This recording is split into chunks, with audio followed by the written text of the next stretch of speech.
Goody will drive. Left-handed flush over the top of Kepning and the foul. 15 to shoot. Pull back, step back three. Bottom! Trey Woodbury! Humphrey to the goal to win it for the Mavericks. It's short, tipped back, and Weaver got it. Yes! Jones for the tie. Oh, he's fouled and one. You kidding me? It's knocked away, still loose. Doherty the heave. Oh my God! It's good! There's no possible deflection for Southern Utah. Harrison with another three. Southern Utah is going to do something they've never done before. Go to the NCAA tournament. Happy Thursday, everybody. It's another episode of the Straight Outta Whack podcast. Derryl and I finally getting together after some time off here over the spring/summer. It's pretty hot where we're at. It's pretty hot where our guest that we're going to bring in just a minute is at. So let's just get rolling with it. As you know, we released the Conference USA WAC Alliance matchups and dates for the men's side.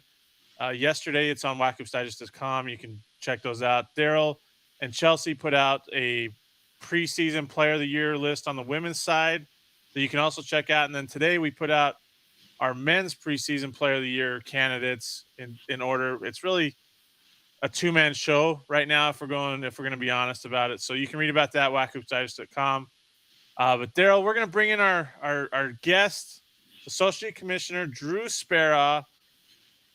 He's over the basketball. He's the administrator over the basketball in the Western Athletic Conference. Drew, are you staying cool in those 100-plus temperatures with 100-plus or 100% humidity? You know, we're making it down here. You know, obviously our conference is very vast in the geography, and our office is in Arlington, Texas. So we've been in the hundreds all week. So the AC is definitely been working hard for us, but we're surviving. We're surviving. Awesome. It's been a pretty. I guess we'll start with the off season. How busy is it for you? From the end of, I guess we want to say April, maybe when the NCAA tournament ends. Now we're getting in July. Conference schedules were released yesterday. How busy is it for you throughout the offseason? Sure. Yeah, it's one of those things. It actually kind of really attributes to my background in working on a staff and in basketball operations. Is you're always kind of working a season ahead. And so, you know, while the season's going on, you're focused on whatever the next thing ahead of you is, kind of in this role.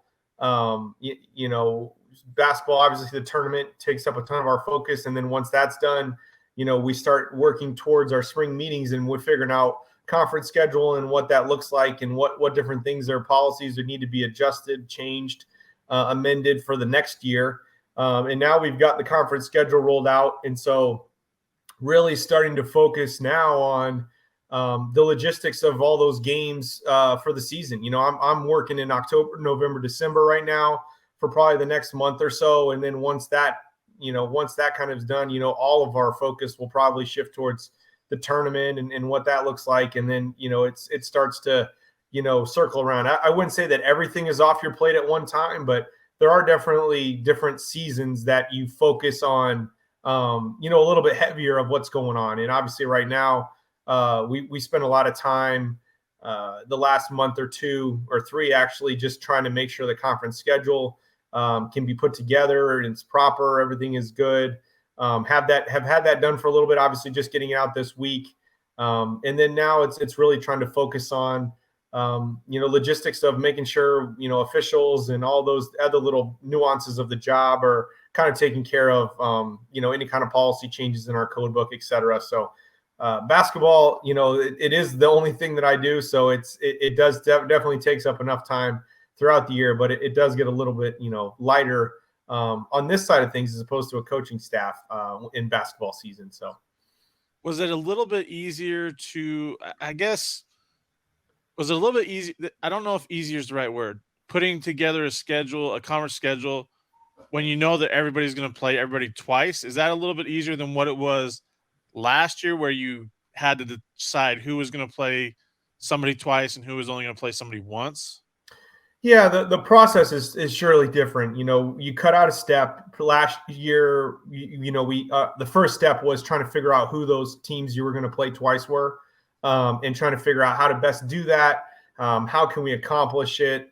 Between genders, all those different types of things. And so this year, without having to do that, we cut a step and go right into the sequencing of when those games can happen. Trying to figure out the best way to accomplish that.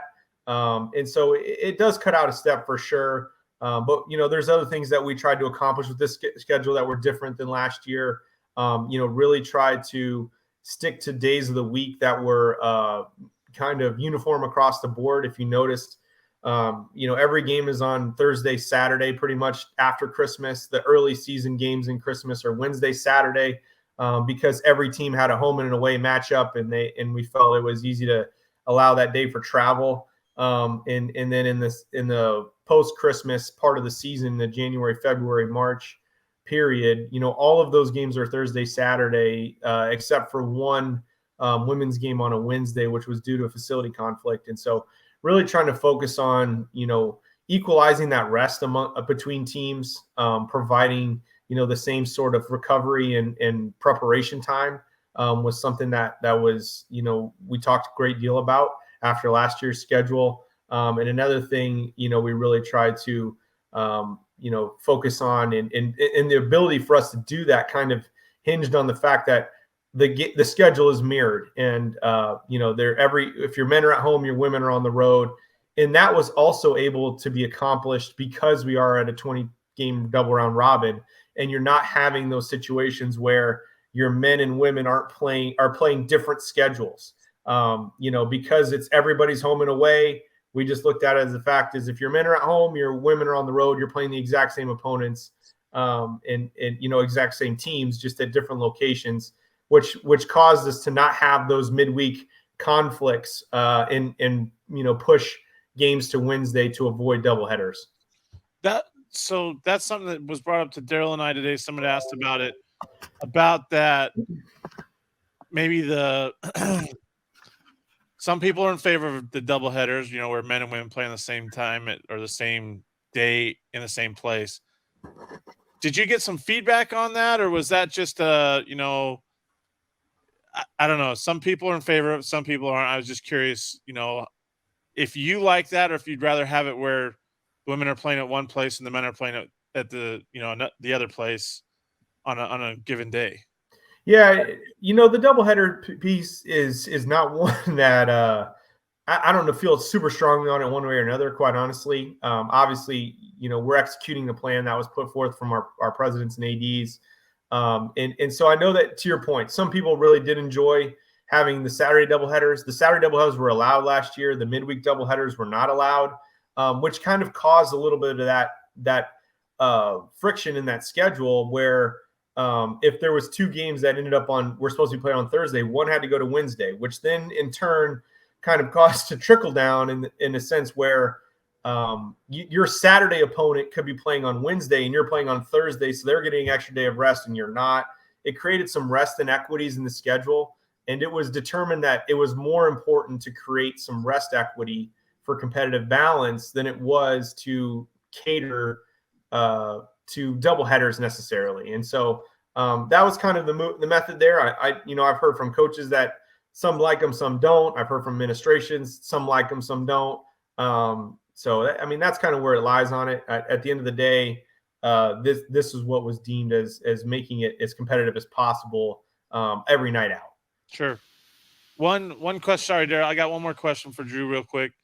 And maybe Derryl was going to ask this too, but another question I've gotten, the start of WAC play, I believe there's a couple of teams that play on November 29th, Yep. and then other teams that play start on December 2nd and December 4th, I believe. And then they have that basically the month of December off until non-conference play, but they don't play another WAC game until January. So the thought behind that was that just kind of a logistics thing because you're playing 20 conference games this year where you had to fit them in, or was that, I guess, the thought behind that? Because we know some conferences start really early as well. So I was just wondering your thought on that. This was a year where actually this is one of the longest calendar basketball seasons that we have. But even still, trying to play 20 games in a league that has an odd number of teams requires 22 windows to play. And so in order for us to accomplish that all post Christmas, we had to start the conference play. I think it's like December 28th or something like that. And so the conversation kind of became, hey, do you want to start on the 28th, which a lot of coaches generally like, they get their kids back on the 26th. They would try to practice 27th, 28th, play 29th, 29th or 30th. And it was kind of deemed like it was, let's do it this method and play in early December or late November, early December, and play that first 2 games there so that we can have a little bit more time post-Christmas to get our guys back, get our kids back, or, practice, get their feet under them before they enter into a gauntlet of conference matchups. And so that was kind of the thought process there. There are quite a few leagues, to your point, that are running earlier conference games. I've spoke to a few other, especially mid-majors, that are going to either 20 games or something of that fashion, and they're playing those games earlier. I believe the Pac-12 is one, the ACC, the Big Ten is another that play early in that period. And some folks like them. Another positive is it provides 2 contests. Everybody's getting 1 home conference contest with students on campus in the early part of your season. Whereas if you stick that game on December 28th, your students are gone, your fan bases are, on vacation a lot of times. Your crowds can be depleted a little bit because of that. And so, it was another way to look at it was this could provide an opportunity to, have a better crowd, highlight the beginning of conference play earlier, and then allow them to get back into your non-conference games, finals weeks, Christmas breaks, etc., before we get kicked back up after the new year. Yeah, I like that piece of the schedule, Drew, that we're starting at the tail end of November, because I was a high school scorekeeper for 10 years before moving over to the media side. And in our league, we were a 7-team league, so you were having to fit 14 games in. And that's how we had to do it. We would have to play 2 the first week, or actually 4 before Christmas, and the other 10 after the break. And as the coaches, we enjoyed that immensely. But going into the WAC, you guys did hire a new men's basketball coordinator of officials in John Higgins, a veteran of many Final Fours, replacing Bobby Diebler. Talk about what John will bring to the table in terms of improving the men's basketball side of the officiating department. Yeah, absolutely. John obviously is well known in officiating circles. He's been widely regarded as one of the top officials in the game over the past, 10 to 20 years. Obviously, many Final Fours, works heavily in a great deal of high major conferences, even worked the Final Four this year. And so you're talking about somebody who's highly respected at the top of the game, and was very interested in our opening position. And while we were going through candidates, really set himself apart as somebody who had recognized, some needs of our Western Basketball Officiating Consortium, some ways to improve it, some ways to do things a little bit different. But I think he's going to bring something a little bit more nationwide to what we're doing. He's got a great deal of connections. He worked primarily, I would say, in the Big 12. And so he's got a lot of Midwest into the East connections as well. And, so far it's been good working with him. It's a change of pace for sure.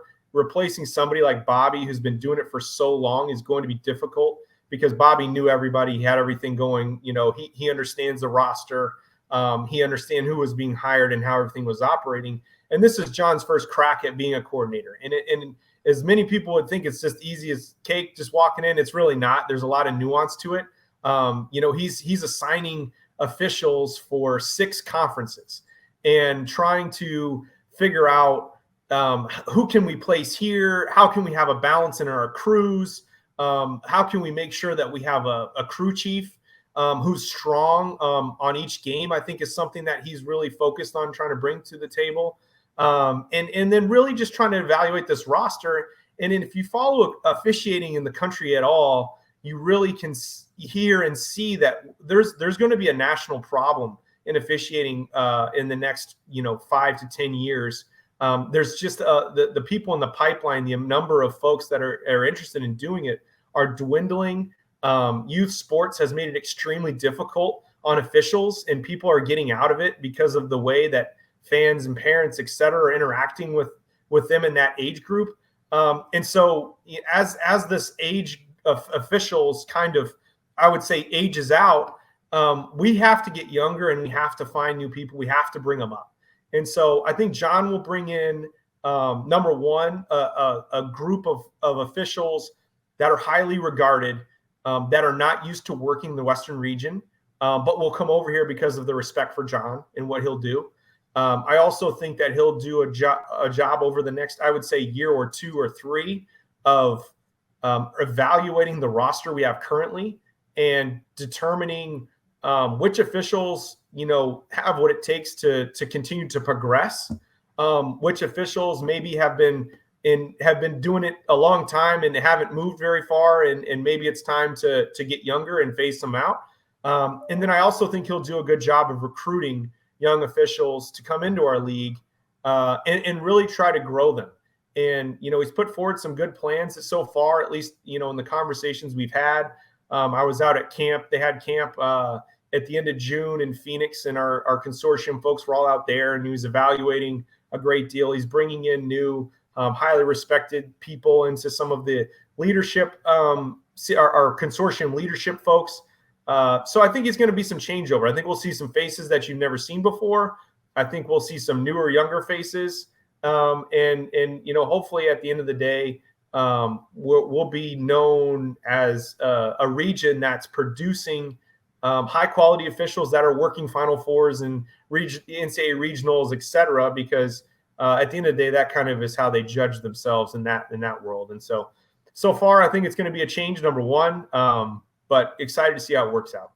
I umpire slow pitch softball with adults, so I understand the whole officials not wanting to get into it. I mean, it's crazy what goes on in that world. So that makes a lot of sense. That's a big challenge for, John Higgins and other administrators and so forth. I wanted to ask you one question about that with regard to officiating. Like, how difficult is it for, and maybe this is just your opinion, but like officials that have to do, you said, there's 6 different conferences that they do, different basketballs played in each one of those conferences. I mean, that's something else that he's going to have to deal with too, right? That these guys are, the WAC may be a lot more physical than the West Coast Conference, or, and so forth. Like, it feels like that's a challenge night in and night out for these guys that officiate different leagues. Yeah, I mean, it is. There's long been a sentiment that officials in different leagues officiate differently. Correct. I was in the Big Ten for a couple of years, in the Big 12 for 10 years. You get really used to how the Big 12 guys call it, and it's different than sometimes with the Big 10 guys. Now, I will say that kind of happens a little bit when you have different pockets of officials that only work certain areas. Right. I think that what John is trying to do is bring in guys, all those officials, they're independent contractors.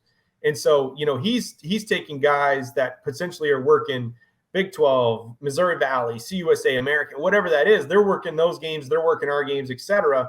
So hopefully that helps to blend a little bit and crossover. But I mean, to your point, I would say out of the Western, officiating consortium group, our league probably is one of the tougher ones to officiate, because we do have very drastic styles of play. And, our Texas institutions play the game differently than the schools out West do. And I think that when guys come down and officiate some of our games, it is different than what they're used to seeing. And so I think that, it's a conversation that I'll for sure have with John about, hey, we got to understand, every night, if you're sending a guy that's working all these Big West games or the Big Sky games or whatever, and they're going to show up at, ACU or Tarleton or SFA, those guys are playing a different style of basketball. And not that it's wrong, right, but they have to be prepared for a different type of game. And so it's a conversation that you have. But at the end of the day, John's getting directives from Chris Rastatter, who's, the head of officials, and Chris has worked with John for years. They both ref in the Big 12 when I was there. And Chris was a Western, basketball consortium guy. And so, those guys, it's all trickle down. They have, calls weekly from the NCAA coordinator and what they're supposed to emphasize and what they're not. it's just which teams push the envelope and how do you handle it. And every game gets officiated a little bit differently because of that. I was attributed to when I was in the Big 12. Playing West Virginia was different than playing, TCU. It's just the games were different because of what you were going to go into out there. And I was at K-State, and we played a style of basketball that was, well, quite frankly, probably hard to officiate as well. So we'll see how he does. But I think it's a conversation, and it'll be something I hope you're prepared for because of the styles that he's seen. Drew, year one of the WAC resume seating system definitely had its challenges for you guys, especially on the men's side. Were there any surprises, and then were there any adjustments to the formula used in calculating those seedings for 23-24? Yeah, no, I think that after year one, looking back and reviewing, obviously, did some things that, a lot of folks are looking and scratching their head about. At the end of the day, I would say it performed in its way it was expected to. It put the team that had the best resume for each gender at the top of that list. And obviously those teams didn't win an outright conference championships, but, we have every assurance and every conversation that I've had with the NCAA tournament committees, if they were to rank our teams in that manner, that's how they would have been ranked. And so, the NCAA tournament selection committees were very bullish on the concept. When every time we're in a room with the guys that were making those decisions, they're high on it and wanting to know more and how it was determined and this and that. I think that Sam Houston, obviously in the men, probably does have the best resume overall. Although you could make an argument right there that Utah Valley was just as good a resume as theirs. Barring probably one loss. And so, at the end of the day, sometimes that's the difference in that room when they're making those decisions. And it's that close determining between 12 seeds and 13 seeds. And it's unfortunate that sometimes that's how it goes. But at the end of the day, I think that we had it tells me a couple of things. We had two really, really strong teams in men's basketball that both would have had opportunities to be highly seeded in the NCAA tournament. But we still play a conference championship, and we were only talking about seeds, just like the NCAA tournament. The 1 seeds didn't win the NCAA tournament and this year either, and the 1 seed and the 2 seed didn't win the WAC tournament. So we go there, and the team that has the best week has an opportunity to win, and they did. And so, hats off to Grand Canyon. Obviously, they had a good season as well. Probably not exactly what they were expecting, but, get the win. And then, on the women's side, SFA was, head and shoulders probably, as far as seeding goes. Obviously, they were probably a 12 seed. Their net was 80 points higher or whatever it was than Southern Utah. And Southern Utah had a great year in conference. And at the end of the day, it's the same thing. They went out and showed that they were the best team at that tournament, and they were the best team in our league overall. And they got an opportunity to go to the NCAA tournament. So again, congrats to both of them. On those things. And so, yeah, we adjusted, and we didn't adjust, but we looked at it heavily on how can we do that, or make it better. And kind of what we determined was it kind of did what was accomplished. We accomplished what we were trying to do. And so it's going to stay the same. We had some conversations on doing adjustments, but we ultimately decided that, our administrative group decided that it was best to let it go as it was. So we'll see the same sort of formula coming this year as it was last year. That means, folks, and just so we're clear, don't lose the games that you're not supposed to lose, especially at home, because you'll get hit hard. We saw that with SFA. I think CBU had one last year too with Cal Poly. Don't lose those games. And the difference between Utah Valley being the 1 seed and Sam Houston being the 1 seed was Utah Valley going to I believe it's to Jamaica, and losing to Morgan State in their first game down there, or else they would have been the 1 seed. That's how bad a loss against a lesser opponent or a lower net ranking opponent hurts you. So don't lose the games that you're supposed to win, period. That's the end of story. And I know people are mad about that, but it's like, that's the issue right there. Yeah. And the other thing too, is both of those institutions, Utah Valley played 3 non-Division I teams, and Sam Houston played 4, and those are throwaways. They do not count. And so, at the time, if Utah Valley, even with a Morgan State loss, if they would have just played one other not Division I team and won, they would have been ahead of them, and vice versa for Sam Houston. If they would have played, a full slate of Division I games, it wouldn't even been as close as it was. And so however you want to shake it, it's providing opportunity for each team to kind of determine their destiny and their road a little bit, take advantage of that. But at the end of the day, now you're talking, you got 20 games coming from your league. So 2/3 of your value is coming from what you do in the conference. Yep. Can you make a difference in your non-conference? Absolutely. If you choose to play and beat quality teams or take care of your business, it's going to make a difference. And at the end of the day, the NCAA tournament recognizes those games at the same rate as they do any kind of conference game that we can put out there.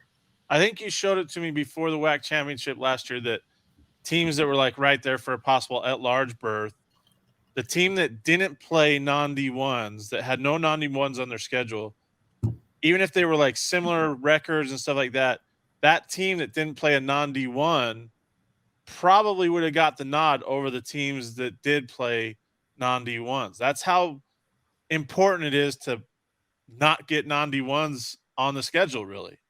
Yeah, I mean, it's something that we've addressed, with our coach, our group is I don't think we've had any shyness in saying, we're here promoting, trying to find non-conference opportunities, Division I games in particular. We were at the forefront of wildcard week and wish that would have happened. Obviously, we felt it was important to still provide something and went out and found a dancing partner to provide some opportunities for our teams in the non-conference as well. We're working to chop down on opportunities, but our team's got to go out and schedule, and obviously it's important to play home games. And so at the end of the day, we've got to have additional investment probably to get home games, to make an effort to schedule some of those Division I games that are difficult to play and challenge ourselves in the non-conference. And so the seeding system kind of reinforces that in a way. Drew, was that the rationale in dropping the non-D1 limit to one game, I believe it is now, in 24, 25, or this year I think that takes effect? It's 2 years this year, 2 games this year, and then it goes down to one game in 2024-25. Yeah, I mean, I think removing those games and trying to focus on playing Division I opponents and building resumes, it all feeds into the same process, right? How do you evaluate teams, for instance, that play 0 non-Division I games and play in a conference that doesn't provide the same number of quad 1, quad 2 opportunities as the WAC may? For instance, there's teams this year that got 12 seeds and had 0 quad 1 wins, but they had 28, 29 total wins. And so at some point, how does that happen when our teams have multiple quad 1 wins, multiple quad 2 wins, but they're sitting there at 22 countable wins? And so at some point there is a quality factor of it, but there's also a quantity factor. And obviously, as a league that wants to, continue to be one of the top mid-major leagues in the country, beating and playing against teams in our division is important. And it's something that we should be going out, every night to try to accomplish and be the best that we can. And so, it helps to do that, number one. It also helps to build resumes going forward. So hopefully that continues to be the case. And, we hope for some more quality basketball. Obviously, we want to have quality basketball on all our campuses for our fans as well. Drew, one last question here before we let you go, just so fans understand the determination of the WAC CUSA Alliance matchups. That was just based off of net rankings from 2022-23. Is that right?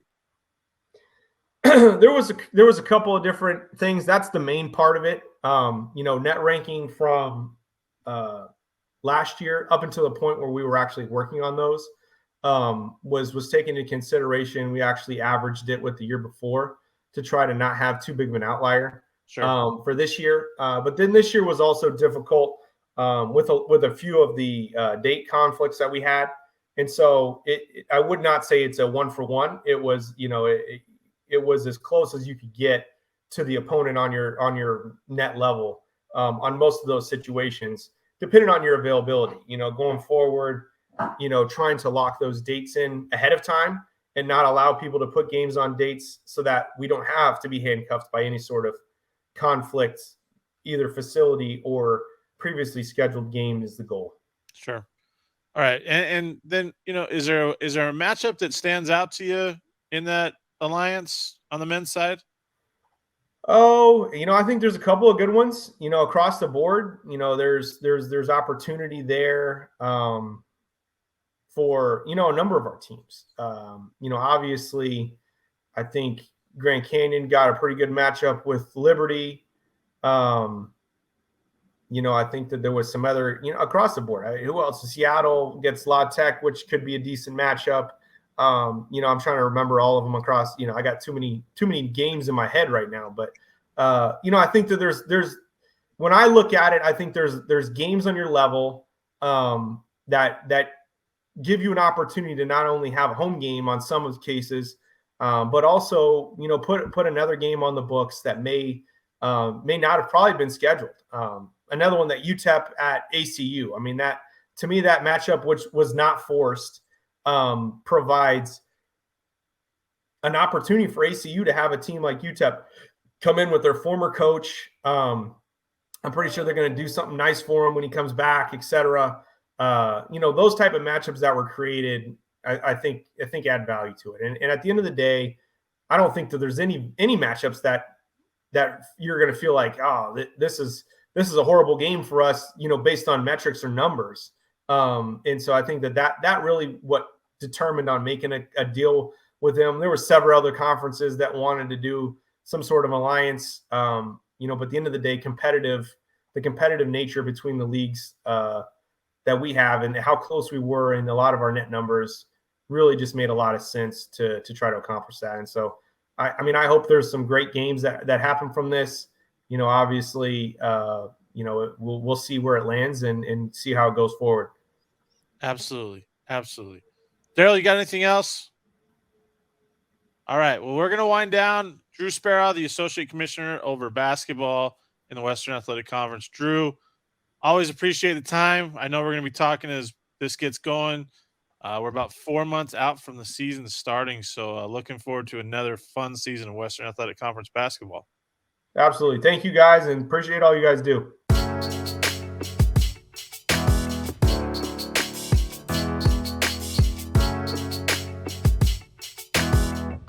Thanks for listening to the Straight Outta Whack podcast. You can find us on Apple Podcasts, Spotify, and other podcasting platforms. Be sure to subscribe so you never miss an episode. Remember to follow us on Twitter at Whack Hoops Digest and Facebook under Whack Hoops Digest for all your Whack Hoops news and information.